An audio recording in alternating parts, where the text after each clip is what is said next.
Hello, guys. This is the Voice and Bits podcast, and I am your host, Chizoba Katie. Thank you for tuning in today. So, we have been doing a Shadow in the Ember by Jennifer L. Armentrout, and this is the final installment.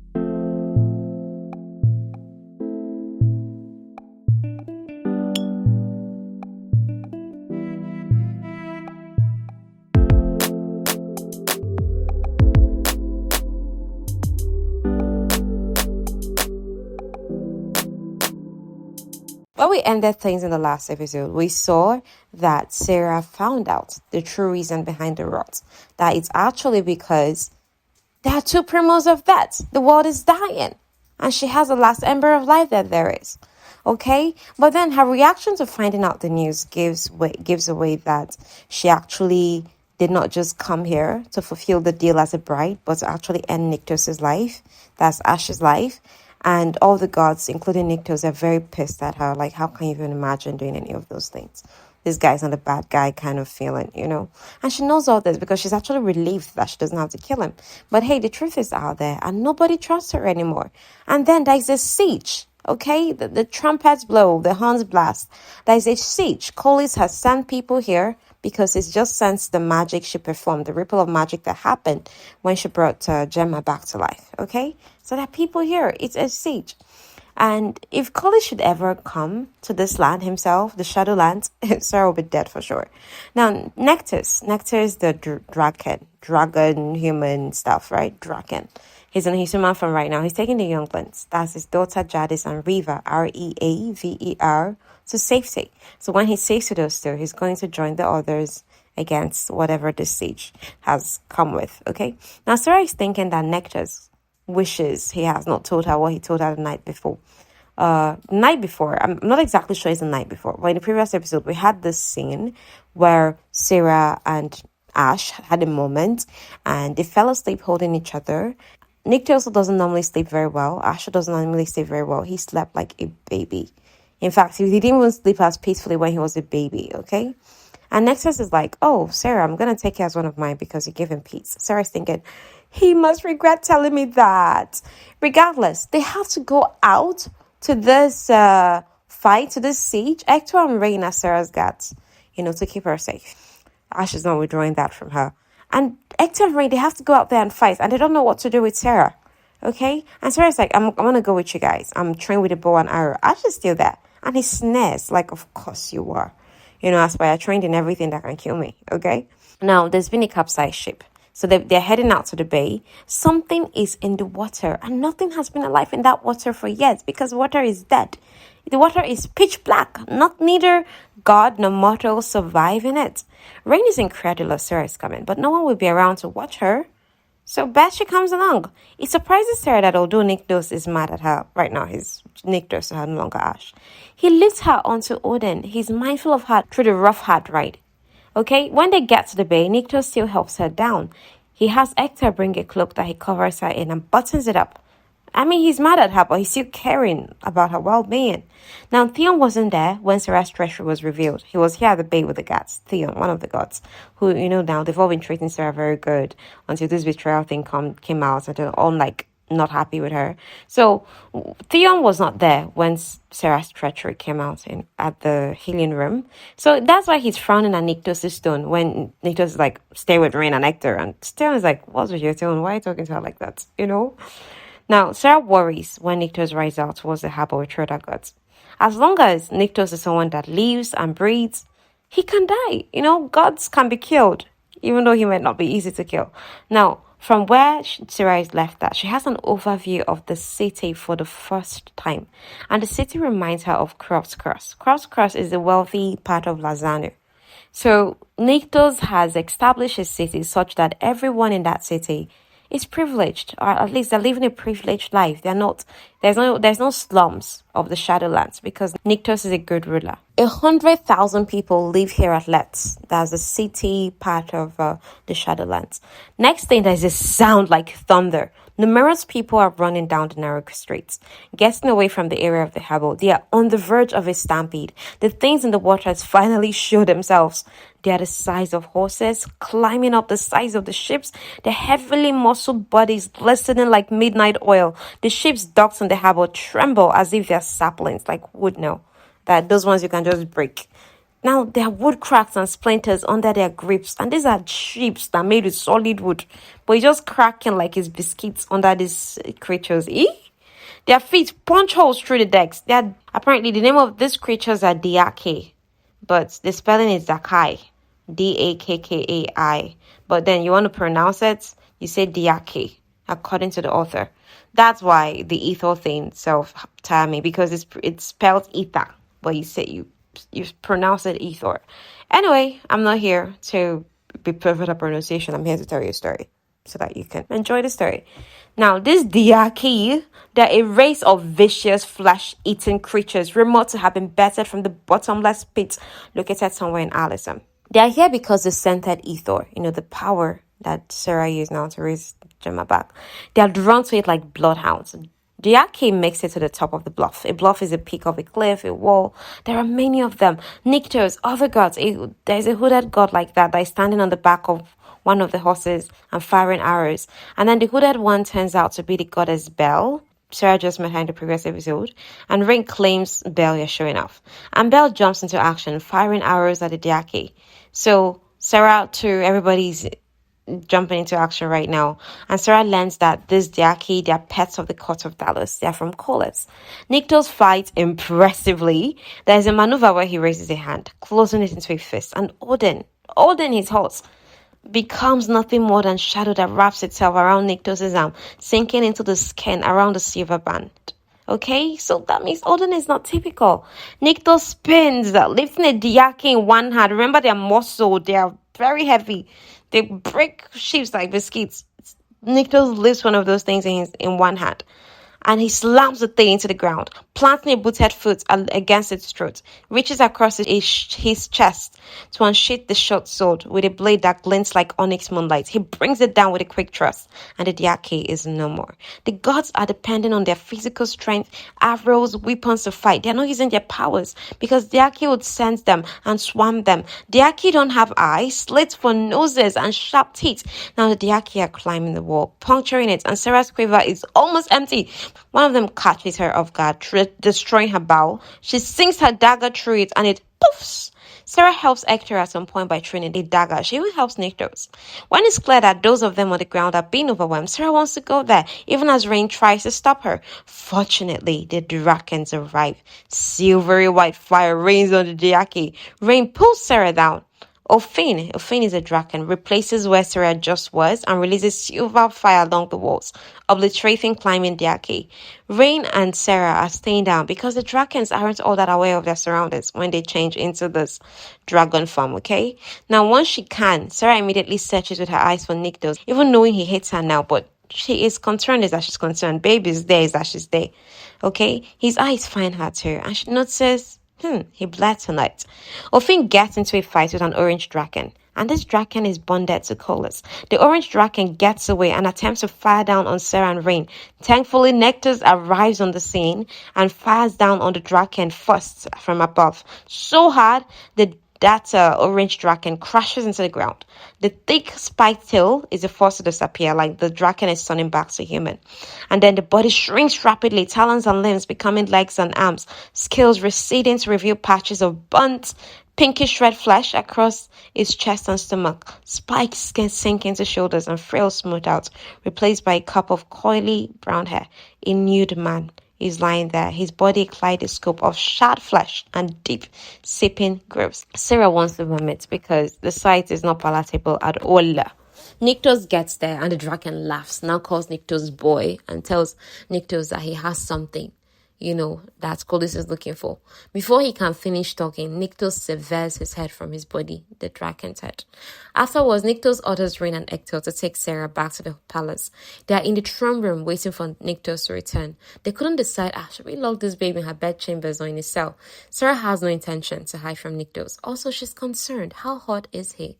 And then the strange worrying sensation in her chest alerts her to Nyktos' return. And remember, she can sense him when he's within the vicinity. She still doesn't understand the feeling or why it even exists, but she opens her eyes and slips the dagger into her boots seconds before Nyktos meets them in the throne room.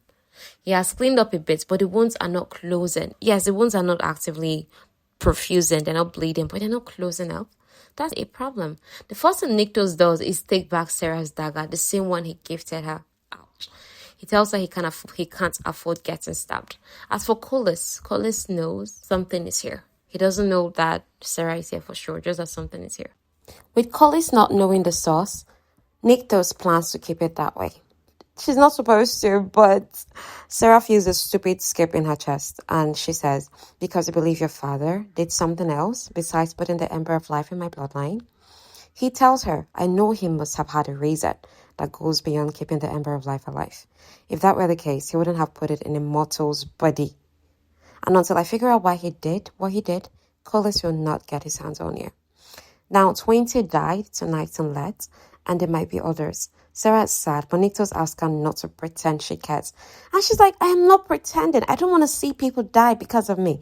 His chin dips, and he says, only me, right? A bitter acidic taste and burn pulls in her mouth and unfurls in her chest as her hands flex. Ether pulses in Nyktos' eyes. He now goes, is that shame I feel from you? He laughs. They sound nothing like the ones she's heard from him before. He tells her, oh, are you that good of an actress? I think you are. His gaze sweeps over her. His lips coiling. He says, and I also think you forgot to list acting alongside making bad choices as one of your many talents. He's referring to them on the balcony. What she did for him that made them hold each other close. And she's hurt. And Nyktos now mentions she's feeling hurt. She now screams at him, stop reading my emotions, especially if you aren't even going to believe what you're reading, you jackass. And that probably should have been warning enough that she may have finally pushed too hard, because Nyktos steals. Right now, Sera is beyond everything. She tells him, do you really think I wanted to do this to you, to anyone?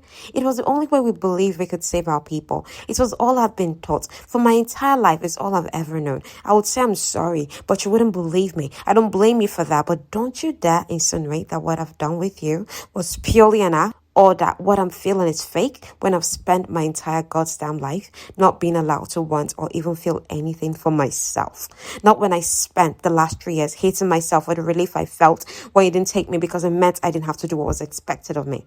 Nyktos stares at her. Silence drenches the room, and Sera is shaken, her entire body. She's never spoken these words out loud. Never. And she tells him, I know what I am. I've always known. I am one of the worst sort, a monster.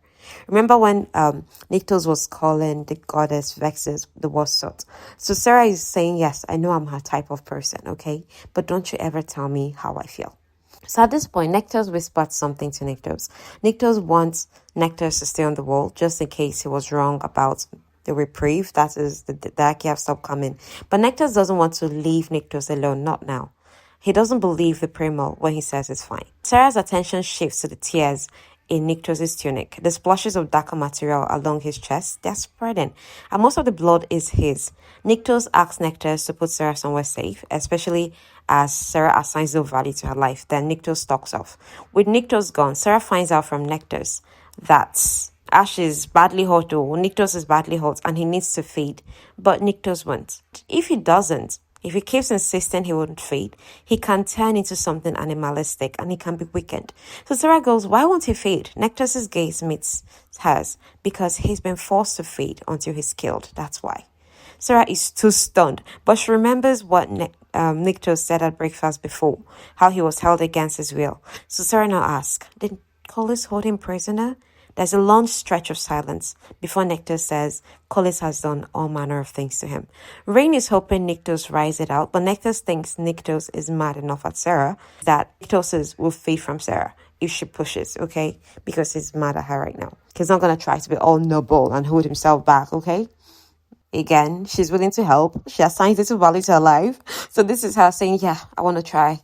And Rain is like, are you sure about this? She came here to kill him though. That's what Rain is telling Nyktos. And Nyktos now corrects Rain. He brought her here. And that surprises Sera. Like, oh, Nyktos is defending me. He's not seeing me as a bad guy. Okay. Now there's a danger that Sera might die though. It's not just about Sera trying to take advantage to kill Nyktos in his weakened state, but it's also the danger that if Nyktos does not control himself, he might kill her while fading from her. That's that danger too. But when she's alone with Nyktos, he asks her, would you have followed her if you never learned that killing him would not have saved your people? As far if you always thought that killing him would save your people, would you have followed her? Sera is stunned. She hesitates. She cannot answer, although she knows the truth deep down. And Nyktos seems to know that same truth too, because he says, that's why. I think he knows that too. So Sera changes out of her bloody clothes. She quickly goes through the door, partitioning her room from Nyktos'. He's in the bathroom and he doesn't look good. He didn't even hear her when she came in. It's that bad. The glow behind his pupils is fainter than usual. That's the ether that is normally like planting his eyes, a silver thing. So Nyktos now tells her, I clearly recall telling Nyktos to put you somewhere safe, where you couldn't get yourself into trouble. So Sera goes, yeah, well, he thinks he listened to you. Nyktos goes, he did not. Sera swallows as his unblinking stare is fixed on her. His eyes are so flat, like no feelings whatsoever. And she tells him, you need to feed. And he answers, and you, the utter last person I want to see right now, need to leave. Sera is determined. She tells him, you need to feed. That's why I'm here. His head moves to the side. The movement is odd. It's animalistic. It's predatory. He's already slipping into the animal zone, okay? He tells her, did you not hear me? His fangs show, and that makes her stutter in her steps. He stares at her for a long, tense moment. The hollows of his cheeks are prominent. He tells her, you need to leave. She tells him, I'm not going to. He now roars, leave! She flinches at the guttural sound as a tiny kernel of fear takes root. He tells her, if you don't leave, I'm going to fade from you, and I'm going to bang you while I do it. He's warning her right now.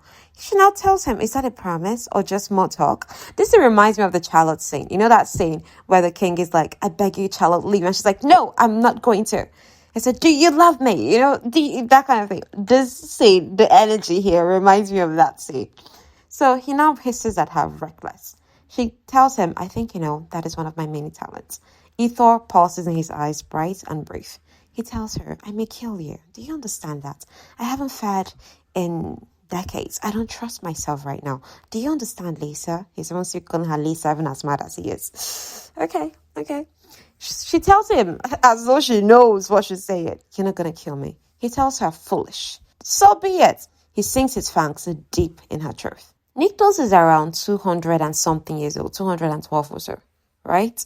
That's time by the lake when he told her that, let me tell you secrets, that most primos are younger than you think, but not as old as you think.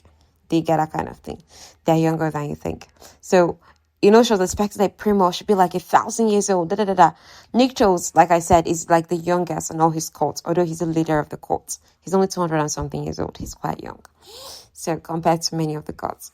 Now, as Nyktos sinks his fangs into Sera's throat, at first it's painful. Her back bows like in the pain, but then it changes. The him fading from her turns pleasurable.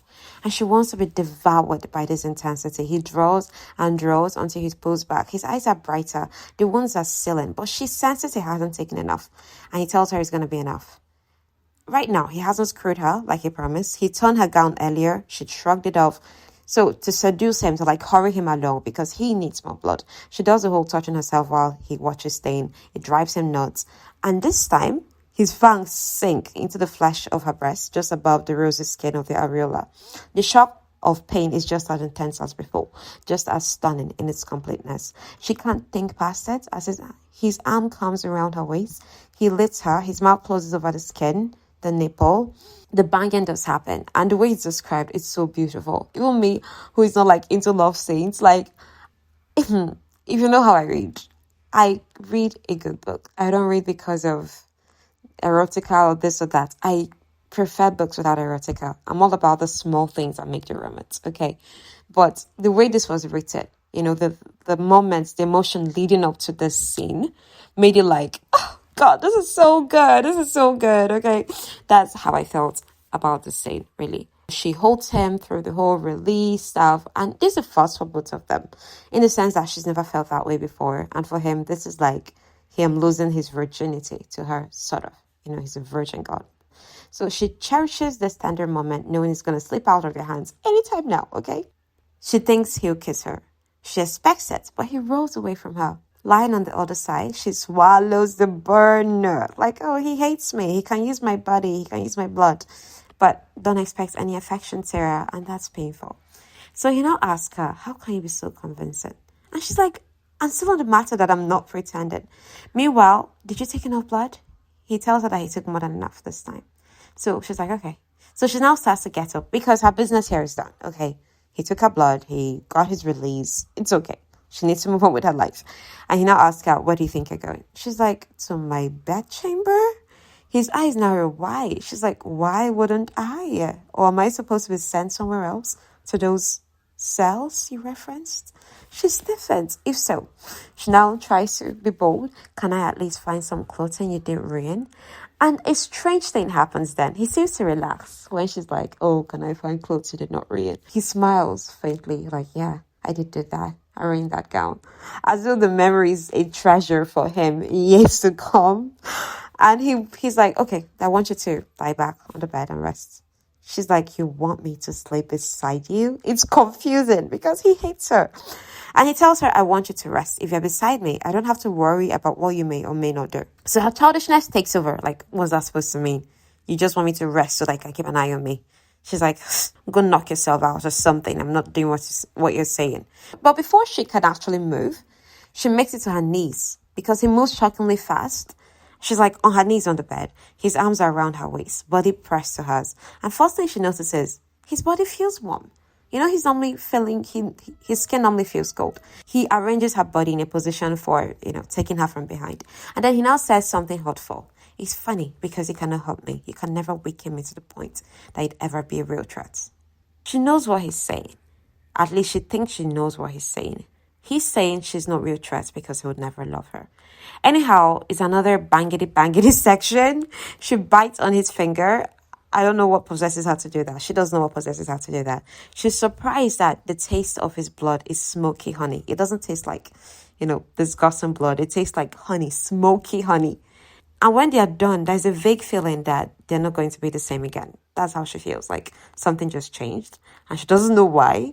By morning, she's alone. She has so many thoughts. However, she is stunned by Nyktos' thoughtfulness and leaving a rope for her at the foot of the bed.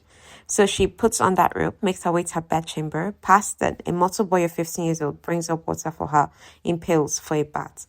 Actually, Nyktos carried most of those waters that was brought up in pails. He brought them up for her himself. Imagine. That's what she learns from Paston. Paston was an abandoned boy who was pickpocketed until he pickpocketed Nyktos, who pitied him, brought him to Letty, where Paston right now is placed with a loving family, so he's like a child in a loving family that is also serving Nyktos willingly. Paston's own parents are dead, they're late. Also, there's been talk. So Paston is telling Sera, everyone's been talking about how the mortal consort was up there, shooting arrows, killing those beasts. Oh, he sounds like, I'm so proud of you. We are so proud of you. So he tells her, we'll be proud to call you our consort. Sera ties up her hair, prepares a bath, sinks in it. She's suited and so tired. She's feeling headache. Something disturbs her. Next thing, there's a flash of black and it's tight around her throat. She tries to fight back, but the man holding her from behind says, it will be better if you don't struggle. Panic gives way to anger and determination. Sera is reaching for a wooden stool that she can break so that it can become a weapon. She makes it, and her body being slippery makes her hard to hold on to. So when she breaks this stool against the top, she grabs the leg of the side stool. She stabs at the man anywhere. Turns out it's his stomach. He stumbles into the bath, slamming the side of his head against the bathtub so it cracks. There's a crack sound. She's on the floor when Nyktos busts in, looking afraid. She doubts that it's fear. She's actually seeing his eyes. Her blood inside him alerted him to her extreme emotions. Other gods rush into three of the males.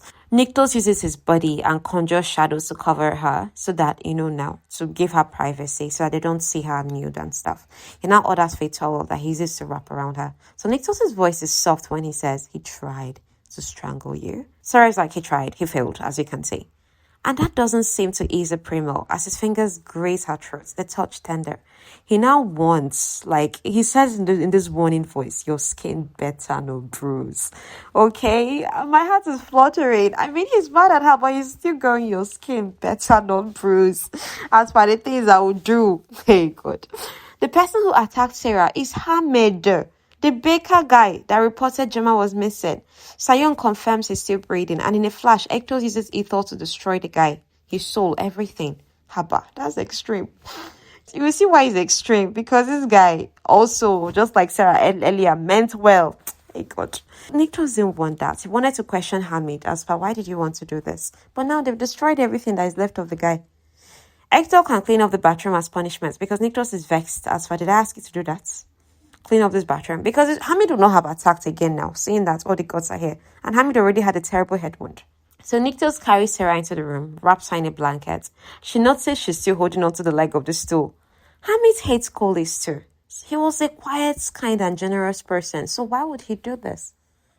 Do you see how quickly they can pass judgment on people? At moments like this, I'm like, thank God, God is good. Because, imagine if all these people that are religious, those things that they used to say is true. As far you can be good all your life. Then one moment of badness, God will just destroy you. God forbid. Then why do you spend all your life trying to be good? Because this is a typical thing that happened. It can happen with gods. God so. But not with our God. I beg. So Sera is asking questions now about this Hamid person. Did he live here long? Nyktos notes that Hamid was a godling that never ascended. He didn't have enough ether in him for the change to take hold. But his mother wanted to be a part of his life. His mother was a goddess. Sera whispers yes, his mother was killed several years ago by Colis, and Hamid knew the details. Sera is suspecting that this attack on her has something to do with Gemma saying something. So Nyktos now turns to Rin and says, find Eos and see if there was a time that Hamid was alone with Gemma. Have Eos also stay with Gemma, even if she's still asleep. Then I want you to check out Hamid's house and the bakery he worked at. See if you can find anything of interest. This is the assignment given to Rain. Now, Nyktos keeps asking if Sera is okay, brushes his palm across her forehead, and Sera notices, this guy is still feeling warm. She now asks the other gods, have you noticed that Nyktos is warm now? They're like, how could they have? She's like, it's pretty noticeable. Hector returns, if one of us were touching him, and none of us walk around touching him, he doesn't like to be touched. Sera's like, I didn't get that impression. I mean, they're always touching each other. Even before now, she's always touching him somehow. He's always holding her this or da-da-da, when they sleep, da-da-da. She's always holding him somehow. That's why it did not even occur to her that Nyktos doesn't like being touched, because they're always touching each other. That's so cute. So Sera's like, I didn't get that impression. And then the other girls are like, yeah, well, he enjoys your kind of touching. Sera blushes like, oh, okay, I see where you're going. Now, they do fill him up, though, based on what Sera just said. Like, excuse me, sir. Did not touch him. They're like, oh, he's warm. Meanwhile, Sera is dizzy, and she's feeling intense headaches. Nyktos thinks it's because I fed from you. That's why I feel all this. She's like, it's not that. I've had these headaches before, sometimes in my temples, under my eyes, other times in my jaw. His brows snap down. How often have you gotten them? She's like, on and off. Only this intense once before. I think there may be something wrong with one of my teeth. So Nyktos goes, what I'm thinking is impossible, but I know what might help. Nyktos sends other gods a look, like, now, that kind of eye would look at somebody, they understand what you're saying, they leave the room. He asks her to lie down and tells her he's coming. There's a guard outside now. There was no one earlier because Nyktos was distracted by so much and her door was unlocked. That was how Hamid easily came in and attacked her. Sera changes into her robe, sleeps under the sheets, the bed sheets with the wood. She's still holding the wood. It's the only weapon she has right now. Nyktos passes back and forth. And she's not asking him quick questions. And she finds out from him that it was the Draken's choice to be bonded to the Primal and vice versa. It's an honor. Although Colis does not give his own Drakens the choice, so they must bond, you understand? So right now, Nyktos returns with a familiar potion of tea, the same one that Saholan gave her. And when she says so, Nyktos is like, that's not possible. There is no way Immortal would have knowledge of this type of tea. It's not known in the mortal realm. Apparently, Sera is undergoing calling. The calling thing that godlings go through before they ascend into gods, if there's enough ether. And it's impossible. She's not a godling, but they think that the ember of life that was placed in her is giving her similar side effects as the calling. And Nyktos is like, you had the right age for it, even though you're a bit of a late bloomer. Godlings go through the calling because they have ether in their blood. The ember that my father placed in you is ether. That's what fuels your gift, and it will be powerful enough to evoke symptoms, ones that can be debilitating without the right combination of herbs. That was discovered ages ago by a god who had a knack for mixing potions. It took hundreds of years, or at least that's what my father told me. A potion born of necessity, since no other known medicine worked to ease the headaches and other symptoms that came with the calling. Nyktos explains that this potion is given to every god when they begin to go through the calling, and to every godling we are aware of, which is why I would love to know how a mortal knew of this potion. So when they're alone, Nyktos informs Sera they'll go through with the ceremony. She'll become his consort, but they would never sleep together again. He tells her, I can also respect how far you were willing to go to fulfill this duty of yours. But for what purpose? Love has never been on the table. She now asks him, what about friendship? He tells her, friendship, even if I consider such a thing, I would never think of you. There is no way I could ever trust you, that I would not doubt or question every thought or action, not when you're just a vessel that will be empty, if not for the ember of life you carry within you. Like, it's crazy how he can go from caring about her so much to like spouting this insult in the next instant. You get? Because a part of him has been trained to suspect people, right? And he was already trusting her and this happened. So all of this makes some sense, but it's so hurtful. So she's to be consort in title only, while Nyktos figures out what his father planned for her. That's all. The following morning, Eos comes to inform Sera that Gemma is awake. Since they haven't given Sera back her dagger, Sera took the butter knife that was served as part of the breakfast. She did not touch. She didn't feel hungry. Sera welcomes doing anything Eos asks her to do, as long as it means she's not going to remain in her chambers alone, feeling hollow. And the thing here is, it wasn't just Nyktos. It was a threat about Colas. It was the threat that apparently Sera poses to the Shadowlands. It's her. Sera's dark thoughts right now are swirling around Tavioso, No, or Lord Klaus, all the people she killed. It's also swirling around missing Ezra, Saholand, how she wants to tell her mother she's not the cause of the rot. It never was her fault. It was how badly she wanted Nyktos to be asked to her again. Like, right now she's feeling hollow. She's feeling like, what the heck do I have in this life? What, she's feeling so bad, so low. At the moment, her guard is actually Belle. Nyktos doesn't want Sera out of her chambers, considering that he's away in Let's, taking care of business. So long as Belle and Ayos are with her, they think it's fine if she comes out of her chambers. Ayos believes that if Sera were to tell Gemma what she did, that she brought her back from the dead, Gemma would be more inclined to share what she told Hamid. Because Gemma has been saying it's her fault Hamid died. So as for Gemma, the reason she was in the prequel of position she wasn't, the one that Sera healed her from, is that Gemma spotted a god who had been at the court of Dalos and feared the god would recognize her. She panicked, she ran into the dying woods, quickly got lost in them, then saw the shades. She hid from them for a bit, but then they found her, the shades that are bitey. So Sera is wondering how Ayos can trust her after her treachery was exposed, because Ayos is treating her the same. So Ayos tells her, look, it was clear, to me at least, that you didn't want to do what you believed you had to do. That doesn't mean I agree with your actions or that I'm not disappointed. You seem to make him... She doesn't complete that statement. She goes, anyway, it's not like we don't have explicit experience in carrying out terrible deeds because we believe we had no other choice. So Sera now asks Ayos, have you ever plotted to kill someone who offered nothing but kindness and safety? Ayos' sister meets Sera's. I have probably done worse. All of us have. Now, will you come with me? Sera blinks. I'm sure, yes. It's only been 2 days since Sera touched Gemma. Girl looks like nothing happened to her. She's around Sera's age. She has light blonde hair, only a few shades darker than Sera's. Gemma is afraid. Once they assure her that Hamid did what he did of his own free will, because Gemma did not ask him to do that, Gemma calms down. She now admits that she knew she was brought back by Sera's touch, that back at the court of Dalos. For a season, Gemma was Colis's favorite, and Colis talked to her about a power he felt. He was obsessed over it, how he would do anything to find it. This presence, his Gracie, that's what he calls it. Gracie is from the old language of the Primals. Belle answers, it means life. Ayos says it also means love. The word is interchangeable. Like, later? Sera asked, and Ayos nods. Gemma didn't understand what that was about until she saw Sera. I told Hamid that it must be you that Colis was looking for, that you were the presence he felt, and that you were here in the Shadowlands. I knew what happened to Hamid's mother. He shared that with me. I should have been thinking. Hamid, he hated Colas, but he was also afraid of him, terrified that he would come to the Shadowlands and help more people.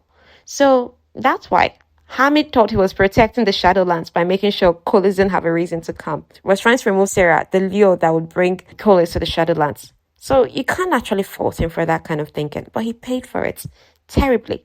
His entire soul gone. So this is where Sera is able to put herself very much in Nyktos' shoes. You know, Nyktos has been like caring for her one moment, speaking vile things at her the next, but she's able to put herself in his shoes because being the object of one's murderous intentions, no matter how noble, is not something that can be forgotten.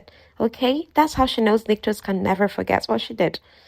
Yes, she didn't mean to. She meant well, but anyhow, it doesn't matter. It's hurtful. Another thing, Gemma didn't think that this Colis's Gracie was a person. He never spoke of it as if it was something living and breathing. He talked as if it were an object, a possession that belonged to him. Well, Collis doesn't seem like the type of person to view living and breathing things as anything other than objects, okay? Gemma shares how Collis does something to the Chosen. They disappear for a while, and when they return, they're different, cold, lifeless. Some of them stay indoors, only moving about during the brief hours of night. Their eyes change. They become the color of Shadowstone black, and they always looked hungry. Something about Gemma's words, it talks at the recesses of Sera's mind, something familiar. They were frightening the way they stared, the way they seemed to track every movement you make, every beat of your heart. They were as terrifying as it was. He called them his reborn, his revenants. He said they were work in progress. I heard him saying was that all he needed was his Gracie to perfect them. Outside, Sera asked why Colis didn't come himself, like she's asking Belle and co. This is away from Gemma right now. And Belle now answers that Colis has not stepped foot in the Shadowlands since he became the primal of life. So as Sera wants to be relieved by that, Belle goes, don't look too relieved. As you saw, he doesn't need to come here to make his presence known. And we don't know for sure if he really can't. Eos makes a statement. At this point, I doubt even the fates know why he put the ember in your bloodline. When Eos says this, it strikes a chord in Sera, who remembers something her old nursemaid Odetta used to say, that I was touched by death and life upon birth, that only the fates can answer why. I always thought that Odetta was being overdramatic, because how would she know what the fates may or may not have said or not? What if she was speaking the truth? What if the fates don't know? Is that possible? So Belle says, as far as I know, the fates don't know everything, but they do know more than most. They're going down the stairs when the goddess Cressa, remember Cressa, of one of the three gods that were killing people in the mortal realm, okay, with Ithor destroying their whole body and soul, that Nyktos Astro struck in when he met Sera, right? That goddess Cressa, she wowzes in through the front doors. Belle pushes Sera behind her. And then Cressa goes, Eos, is that you? You look well. I'm sure Colis will retreat to hear that. Eos stiffens and everything else happens so fast. Cressa attacks with Ithor. It takes Eos down, knocking her unconscious, but she's still breathing. Belle fights Cressa, but things don't get far. Before there's a Shadowstone dagger sticking in Belle's chest. Someone threw it. And that's not Cressa. That's one of the other two male gods with her. With the dagger in place, Belle can't do anything. It freezes gods in place. Like they're immobile. Now Cressa now says to Sera, hello, you must be her, the mortal. Will be consort to the primal of death. The entire realm has been wondering why he would choose a mortal. And I think we have our answer, don't we, Maddis? There's a sudden movement in Sera's vision, the maddest person. Sera is knocked out. The shock of her body being dropped to the ground jolts Sera back to consciousness. The knife is still lodged in Belle. It's been dead too long. Her and Eos are between the pillars in the throne room. Cressa now says, we'll find out soon enough if you were what the victors were protected. Sera is like, victors? What the heck is that? Victors is spelled Viktors. That's Victor, but with a K, not a C. Now, Maddis is now saying, he needs to get here soon. Nyktos and the others will only be distracted for so long. So apparently, Maddis, Cressa, and the other gods, they let shades into Let. They use that as a diversion, as a distraction, so that Nyktos will be dealing with that while they come to the palace and attack Sera and the others. Also, Sera learns Colis wants her alive. However, that's a worse fate than being tortured at the hands of Cressa. Because you don't know what Colis can do to you. Colis can keep you alive and do unimaginable things to you. The god Tariq joins them, the third one. When he puts out an arm to touch Sera, she uses a butter knife, but it breaks on impact with his skin. And she tries severally to attack him, but he keeps disappearing and appearing. He's a god. He catches her from behind, slams her head into his jaw. She's doing this, the whole attacking him. She knows it's not going to have much effect on him or anything. She knows that. But trying to attack him is so that she can feel terror. Because if she's not terrified, Nyktos is not going to know to come. You think that everything happening should make Sera terrified. Sera is not easily terrified, no. Babe is not terrified. So she's trying to get herself to feel terrified so that Nyktos will sense it and come. You get. When he holds her by her throat and tries to compel her, that's when she feels terror. So Nyktos has been alarmed. He has been alerted, okay? Then Tariq now sinks his fangs in her to know how the gray seed tastes. It's painful and it doesn't turn pleasurable at any point. It's not like what Nyktos did to her. He's fastened to her throat and she can't get him off. Metal fingers claw at her mind and she feels him seeing all her memories. It's explosive pain. Next is a sound of thunder, but not. She's dropped. There's a dragon overhead, and Nyktos. The shining mass of shadows appears in the archway of the chamber, and what she's seeing looks nothing like the Nyktos she knows. His skin is the color of midnight, streaked with the silver of Ethor, as hard as the stone the palace had been built from, and just as smooth. The flesh is swelling all over, making it difficult to see if his features are the same. There are wind sweeping arcs behind him that are no longer winds of smoke and shadow, but solid, similar to those of a dragon, except his are a sitting mass of black and silver. Power is sparking from his eyes filled with so much ether, no irises or pupils are visible. This is what she has caught glimpses of, what exists beneath the skin of a primal. And he is both terrifying and beautiful. Nyktos rises into the air, wings stretched wide, arms at his sides, hands open, Ethor dancing across his palms. On your knees, he commands now. They obey. The three gods obey. They don't have choice, but they are not spared. Cressa is the first to be obliterated. Nyktos obliterates Matters. Tariq produces a sword made out of pure ether. Nyktos looks bored, appears in front of Tariq, clamps on his wrist. And then Tariq is now saying, do you even know what you have here? He starts to turn his head towards Sera. Nyktos warns Tariq, don't look at her. If you do, you will not like what happens next. Nyktos melts out Tariq's eyes. So Tariq is now crying out, kill me! Go ahead and do it, blasted one. It won't matter. He won't stop. He'll tear apart both realms. You of all people should know. Tariq kicks his head back, baring blood-streaked teeth as he laughs. Kill me. Take my soul. It will be nothing compared to what he does to you because you can't stop him. Neither could your father. He will have her. Tariq howls as his entire body spasms. Nyktos has his hand in a god. So Nyktos now tells Tariq, I can smell her blood on your lips. There is nothing I would not do to you because of that. You know what vampires do, if you've ever seen Vampire Diaries? That thing that they do, where they'll just put their hands inside someone's chest and pull out their hearts. So that's what Nyktos does here. And pulls out Tariq's heart. Tariq is a god. This should not be something that can easily be done, unless you're that powerful. And as he pulls out Tariq's heart, Tariq falls to the ground, dead. Nyktos is kneeling in front of Sera, making sure she's okay. Tariq got in her head. That's what she tells him. So he didn't need fangs to do that. He didn't need to sink his fangs into her. Regardless of whichever way he got into her head, it's always a painful experience. He tells her, don't forget, Sera, you're not afraid. You may feel fear, but you're never afraid. He returns her Shadowstone dagger. That's sweet. And the presence alone brings her calm. As for Belle is dead. Shadowstone dagger was inside her for too long. Sera is wobbly, but she's willing to try to bring Belle back. She blames herself for Belle's death. And at this, Nyktos' head snaps in her direction. He tells her she did not die because of you. Do not take that on yourself. A moment passes, and then his gaze flicks beyond her to others she didn't know were even in the chamber. And he's telling others, make sure the guards on the rise are ready for, anything. He now looks to Nyktos. Nyktos sounds a high-pitched cry. Silvery light from Sera washes over Belle. Nothing happens for seconds. The glow flares, it expands. It rolls out from Belle in a wave, an intense, powerful aura that becomes a shockwave. Wind roars around them, tugging at Sera's clothing and hair. The floor shakes and everything rattles as a bolt of light streaks across the sky above the open ceiling. That's lightning. Sera has never seen lightning before. The aura fades, the wind and shaking ceases. Belle comes back to life. She now says that she souls Arcadia, that's the resting place of the gods. And then Belle falls asleep. What Sera just did is impossible. She didn't just bring Belle back, she ascended her. For a god, it means a new transition. She's not a primal, but her eyes that used to be brown, they're silver now. And she's now a threat to the primal of her court of Seta. That means she can inherit primal position based on she's ascended right now. Again, I'm going to gist you all of this, okay? Hanan is a primal of the hunt, and divine justice right now. Hanan. He's a primal of her court of Seta. Although generations later, like by the time we're in Poppy's story, the person that is a primal of Hunt is actually Belle. Okay, so she actually became the premier of that court later, based on this thing that Sera did to her. She ascended her.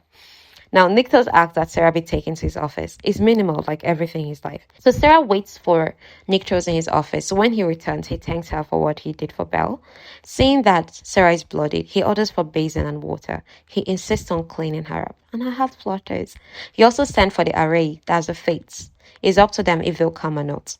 So Sera is asking questions. How do you think Kolis Ohanen will respond to this ripple of power? Nyktos answers, honestly, Kolis had to know that Tariq and the other gods had come. By now, I'm sure he realizes they're dead. Belle's ascension would probably have left him and the other primals unsettled. Sera learns it takes a lot of power to ascend a god. Did Tariq and the dead gods say anything to her? Like you said, after you learned about the ember, I think they were searching for me in Lasanu, actually. You know, those people that they were killing actually had like a god somewhere perched in their family tree. They had some ether in them.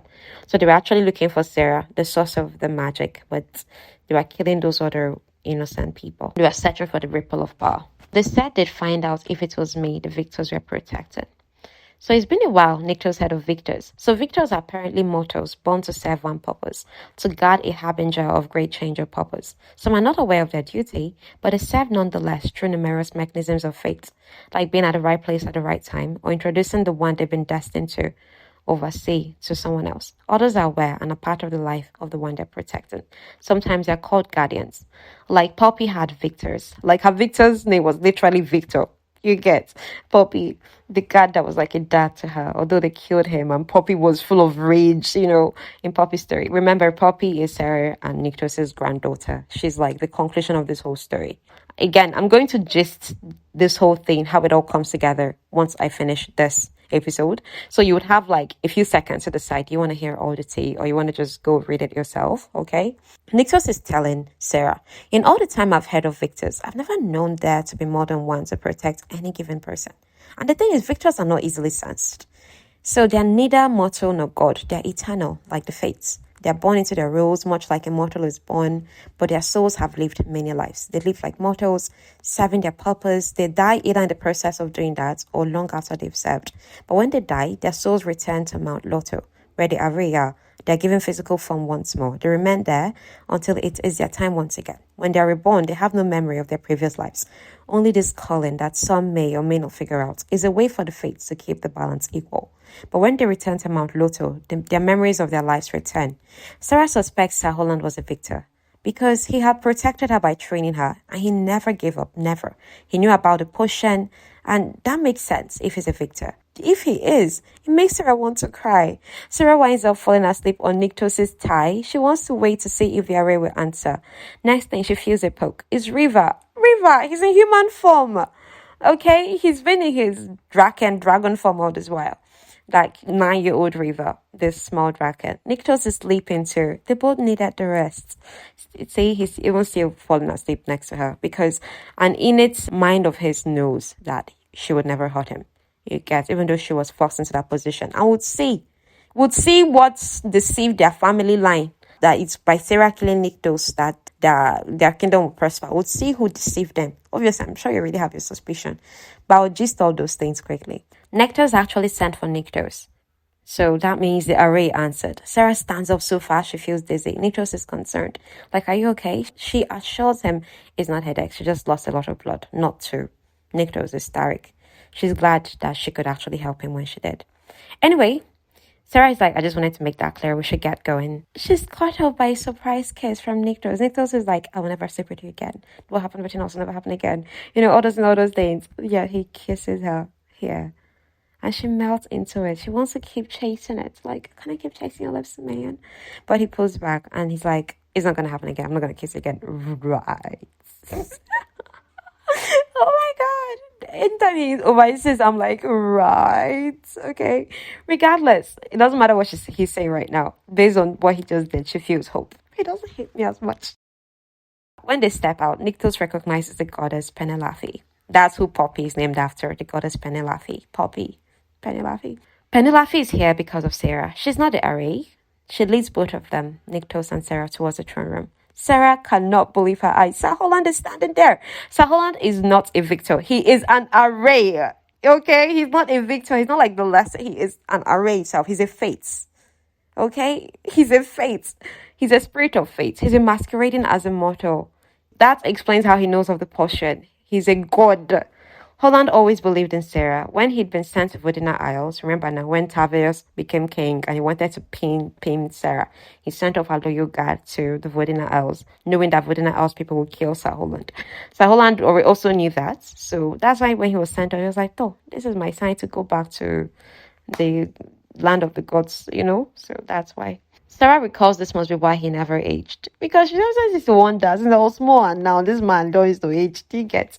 The array had been present upon Sarah's bed. You get? And being one of the array, Sir Holland learned of the deal and took her care upon himself. He didn't interfere as much as possible because the faith is not supposed to really interfere in the person's life. But he pushed it by giving her that potion, that tea, to calm her headaches and stuff. Is Nyktos asking, does Embers know about this, of your involvement? Embers is the primal of the realm Holland lives in. As the primal of the courts Holland is part of. Holland now says, if I had truly intervened, he would have known. But he's currently unaware of the deal and who the source of the power is. So nice. Holland made a big sacrifice for all those years. And he's saying, I did it because I knew I needed to. It wasn't easy, being gone for so long and so often. But this was bigger than me, bigger than all of us. Holland leans against a pillar and lifts his gaze to Nyktos. I did it because I knew your father. I knew him when he was a true primal of life. I considered him a friend. That means Holland is very old. He's older than Nyktos. He's very old. Holland would have interfered if he'd known Athos's fate, but one can't know the fate of a risen primal. Also, if Holland had, he would be punished by the death of the final kind. You get. Sera is afraid for him. Is it okay he's here? So Penelope now says the Ari can do nothing to intervene in your fate, not anymore. And that sounds ominous, okay? It's partly to assure her that nothing will be done to Sir Holland, that it's okay he's here. But also, heads up lady, nothing can be done about your fate anymore. Why? What happened, okay? The reason why the fates were summoned, they want to know, why did Athos put such power in a mortal bloodline? Now, Holland counters, the better question is what your father did, not why. As you know, your father was a true primal of life. Colas couldn't take everything. That would be impossible. Embers of life still remained in Athos, just like embers of death remained in Colas. And when you were conceived, part of that ember passed onto you, just a flicker of the power, not as strong as the ember that remained in your father, but enough. Nyktos denies ever having such power. So apparently, his father Athos took it from Nyktos before Colin, because Colas would have seen him as a greater threat if Nyktos manifested any ember of life. So he took that ember along with his own. So both Athos' ember of life, Nyktos' ember of life, they put both of them in the mirror bloodline. And that is what is inside Sera right now. So what remained of Athos' power and what had passed on to Nyktos, that is what Sera is carrying. That's why she can sense Nyktos, because she carries an essence of his power. Okay? So it's like when a god ascends a godling, the godling shares their blood, but they're not related to that god or any of that god's bloodline. The only thing that could happen is the essence could recognize the souls. Imagine it's a lot like two souls meant to be one, each finding the other. And as Penelope is saying this, she's looking at Holland and Sera's heart lips, okay? So first of all, there must be something going on between Penelope and Holland, these two gods. And then Sera, it's why she feels such a connection to Nyktos, because she's carrying an essence of him. Okay, that's why they feel comfortable around each other more than they'll feel around most others, why they can be all touchy. It's not just like the romantic feelings, it's that essence of godhood connecting them. So Sera is saying, I felt this warmth in me when I first saw you, a rightness. Not the night in the Shadow Temple, but in the locks. I never said anything because I wasn't even sure what I was feeling, and it sounded silly. But the night in the locks, I had a hard time walking away from you. It felt wrong. I didn't understand it. And Nyktos is saying he actually felt the exact same way. As I said, Penelope is clarifying. It would be like two souls shaped for one another coming together. Perhaps it was like this in the beginning for Sera. Like, because of the essence of the godhood, she was drawn to him. But she knows she has fallen for Nyktos, like that she's in love with this man because of the man he is, his strength, his intelligence, his kindness. Despite all he'd seen and all he'd surely suffered, his loyalty to his people, those he cares for, how the ending of a life still affects him, how he makes her feel. Those are the things she fell for. So is there no idea why Athos did this though? Penelope had a vision before Athos struck a deal with Sera's forefather. And she told the primal of her realm, Embers, who took her to Colas for a painful interrogation. painful questioning. It was as if Collis believed that Penelope could somehow force an understanding of the vision, a clarification. And that's not how it works. She wasn't hiding anything from him. She couldn't even make sense of what she saw. That's not how visions and prophecies work. They are rare, and the receivers of them are only messengers, not scribes. So Holland takes Penelope's hand in his.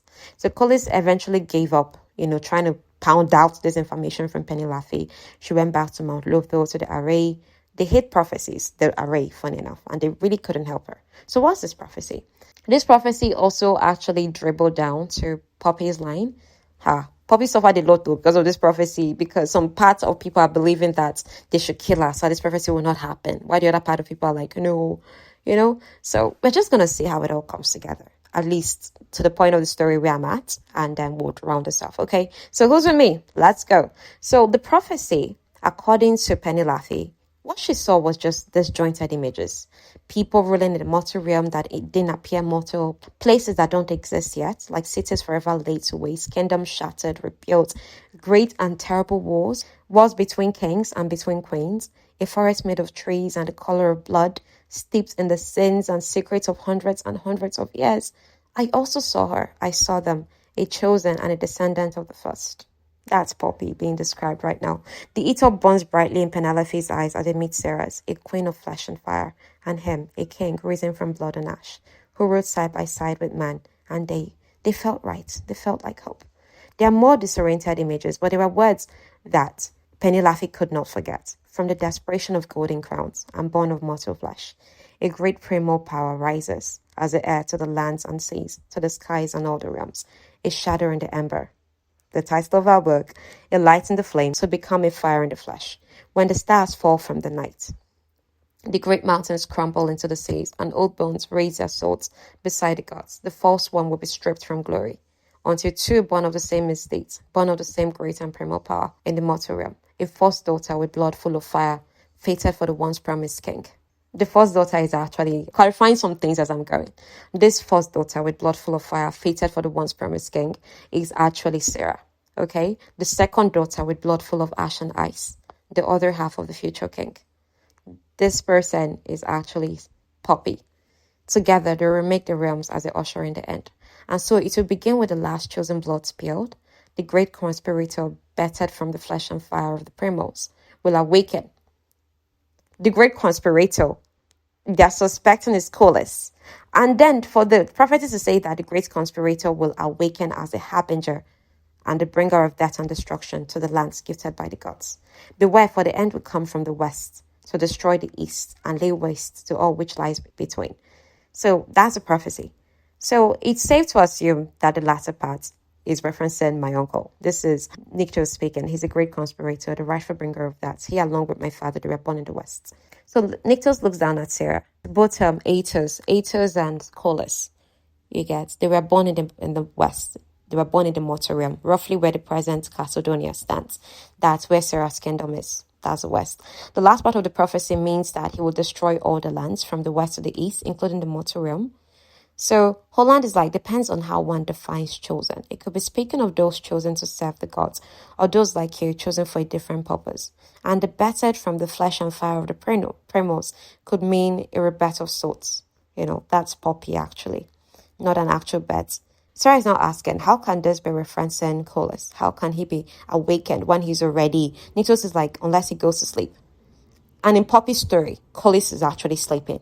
But then the evil people around are trying to wake him up. The point of the story is that he's going to be woken up and defeated once for all. That's the point of this whole story. Collis is a great evil. So even the evil happening in Poppy's time is still an extension of Collis. Although he is sleeping, his revenants, these chosen people that he's making into something else, they're still alive. Callum, that golden god that Sera saw at the palace that came from Collis's gods, is actually a revenant. Callum is actually Collis's first revenant, and he's still very much alive during Poppy's time. And here's the thing, it's actually Callum that gave Sera's descendants, that is after the king that made the deal, King Roderick, the Shadowstone dagger, and told them this is how you end the deal in favor of the summoner.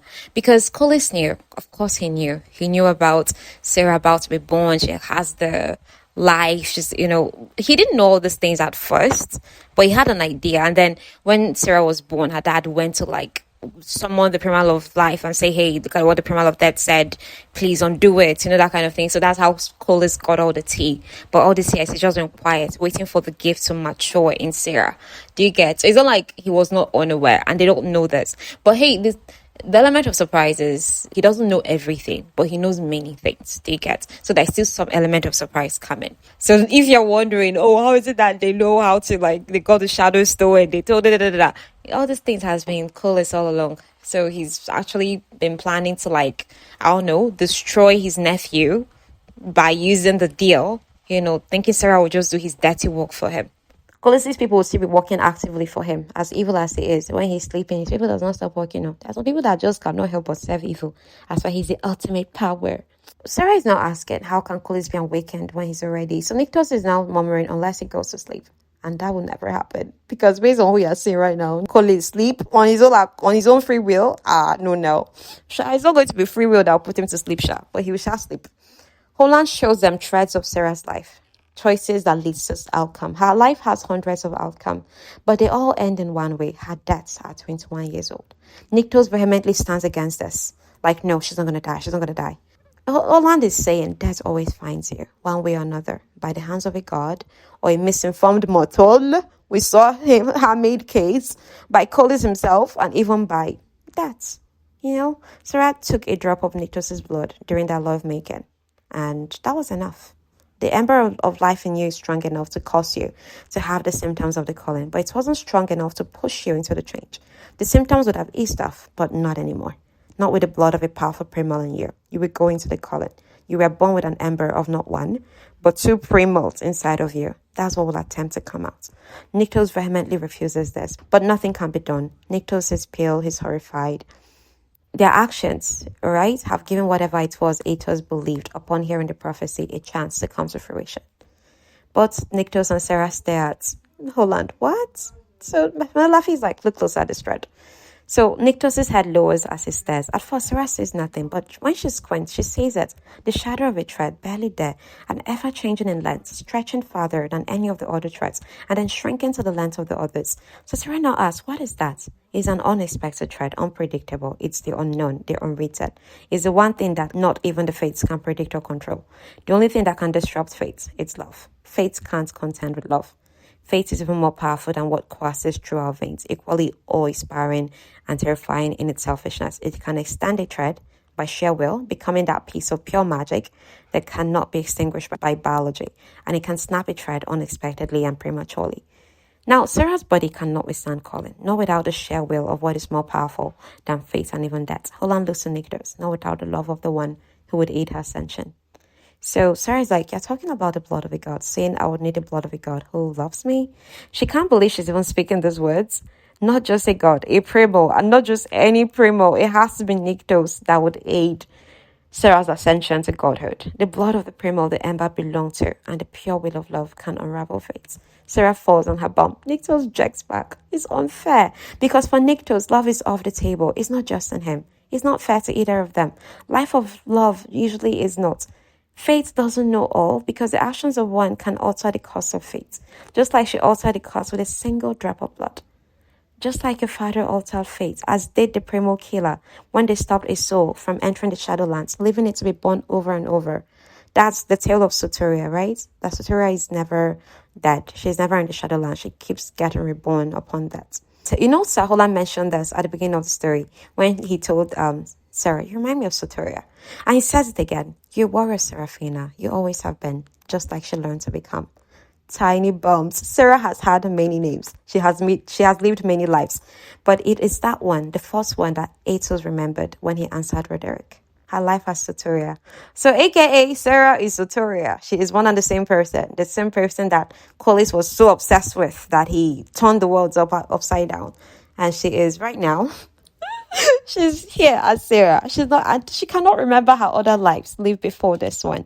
Anyhow, the reason why Atos did what he did, the firstborn daughter, is that he knew that firstborn daughter would be Soteria. You get. And he wanted to give the mortals and the gods a chance, and he wanted to give Soteria a chance to get revenge.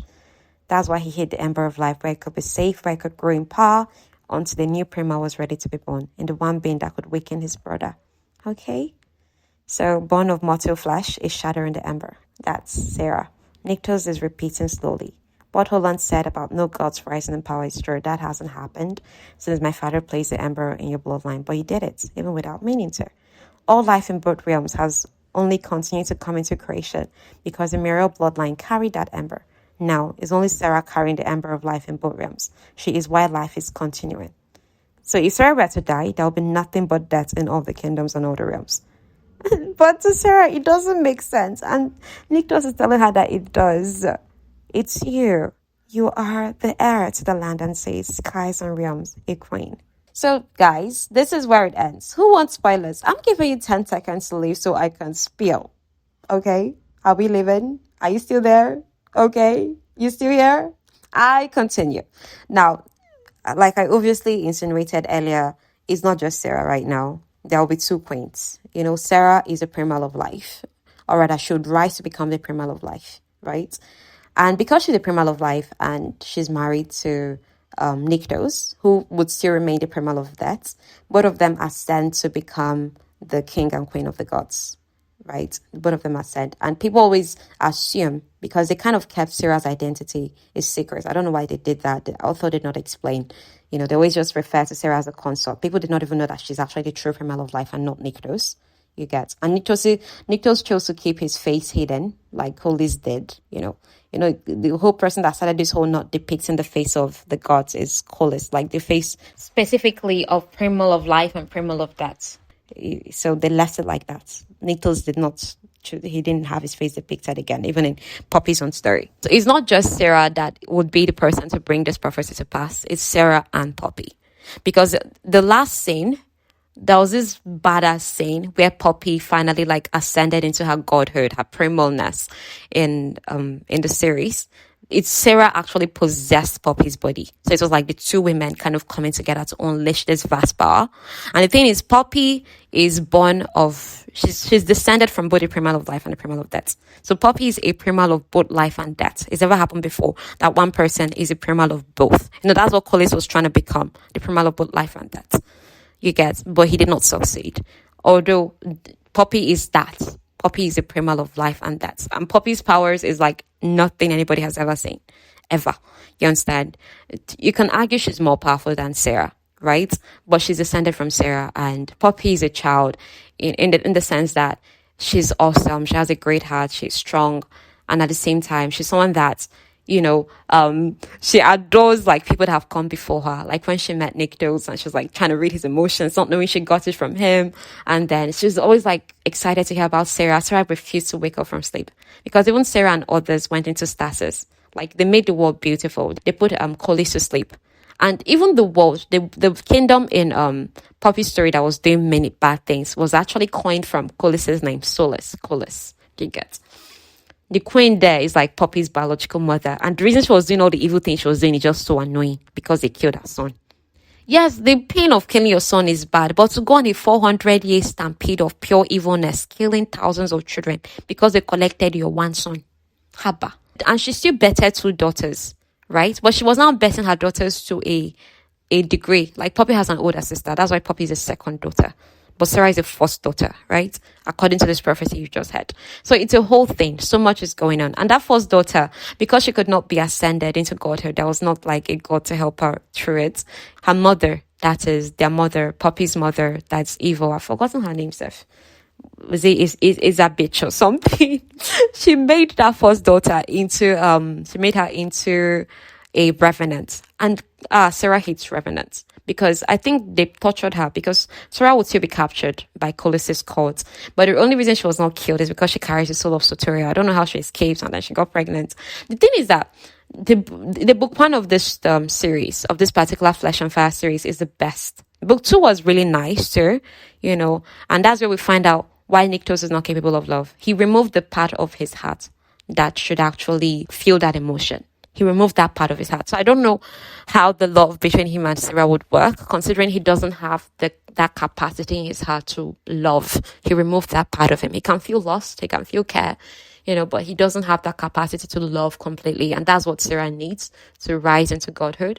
But again, because we've been in Poppy's story, we know that Sera definitely rose into the primal of lifehood. So everything kind of worked out. That's one thing about when you've gone ahead in the series and you're coming back to read like what is before it. You already know that, all these worries were sorted out. You get. But what we do not know, what we have not yet seen is them defeating Colis once for all. Because he's awakening where we at. They put him to sleep. They succeeded in making the world much better. But then because of one hurt like that, everything went bad again. Those kind of things. It's a story that just keeps going. And it's awesome. So that last book in the series was supposed to come out. But I heard that the series, the book that came out, they did not even finish it. The writer needs one more book. And people are like angry. Some people believe that it's a money grab. Like, why do you keep extending this book when you could have just finished it once for all? There's nothing much more to say. Maybe it's because your books are so popular, so you're using it as a cash grab. But in other sense, it's her world. She chooses to write. You choose to read. Like, the last 2 books that came out, I'm not reading. I don't want to. I don't like that it's being overly extended for no reason. But if the very last book comes out in the series, like the one where they defeat Colis, I'll read it and maybe talk about it on the podcast. So that's it. I just rambled because all the things I just said right now is totally unscripted. And I'm just like trying to join the points from point A to point B. But it's great, Oh, God, so many injustices. I hope Jadis is okay because baby Jadis was being held for 400 years. And her blood was just being, thank God all these things are stories because if it are real life, I don't know how I'll feel. Anyhow, this is where we end this particular series. Guys, please help me by helping me have this particular episode get up to 100 listens.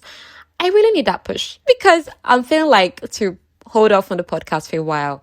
I'm doing this new series thing on YouTube where I'm summarizing a whole novel in 8 minutes. You get between 3 to 10 minutes. I'm summarizing a whole novel. You get, so it's not as detailed as this, but it's still like just basically the summary. I'll maybe just focusing on 3 core characters and telling the whole story around them, but it's a whole novel. So I don't know if you prefer to try out that one too, or I should keep doing those longer versions. I'd love to hear feedback. Please don't forget to review, leave comments, tell somebody, you're listening on Apple Podcasts, write a review. Those go so far, okay? So rate the podcast 5, okay? Do this for all your favorite shows as well. And would do my best as God leads to say in the next episode. The next episode story is already ready. It's now me. Do I have the motivation and the willingness to put more out? Or should I just kind of shift the focus of the podcast to something else? So I'm having all those thoughts. It's not because I don't like doing this, because I love it. I mean, if this were like maybe paying all my bills right now, I would do it gladly. But considering that I'm still rising in this stuff and I have to pay bills and I'm still working a job and I have all these things going on, I'm still a businesswoman and I have to think of things when it comes to my time and my energy, what makes more money, what people are seeing, what they want to see. It's not just about what I want to keep putting out. It's about what do people want from me. So that's why I'm talking about there may not be a next episode anymore. Maybe we might shift the podcast. But if there's a next episode, thank God. Okay. I'll see you then. I talked for quite a minute. I'm just glad I finished the series. I wanted to finish it because I didn't even finish it in the last podcast. So we're done. And thank you for being with me while I just unburden my whole heart. And I love you so much. Every single one of you who listen. I pray for you. I do try. I really do. God bless you. Data is not your problem. God gives you more and more. Your daily needs are met in the name of Jesus. Thank you so much. Love you so much. Bye.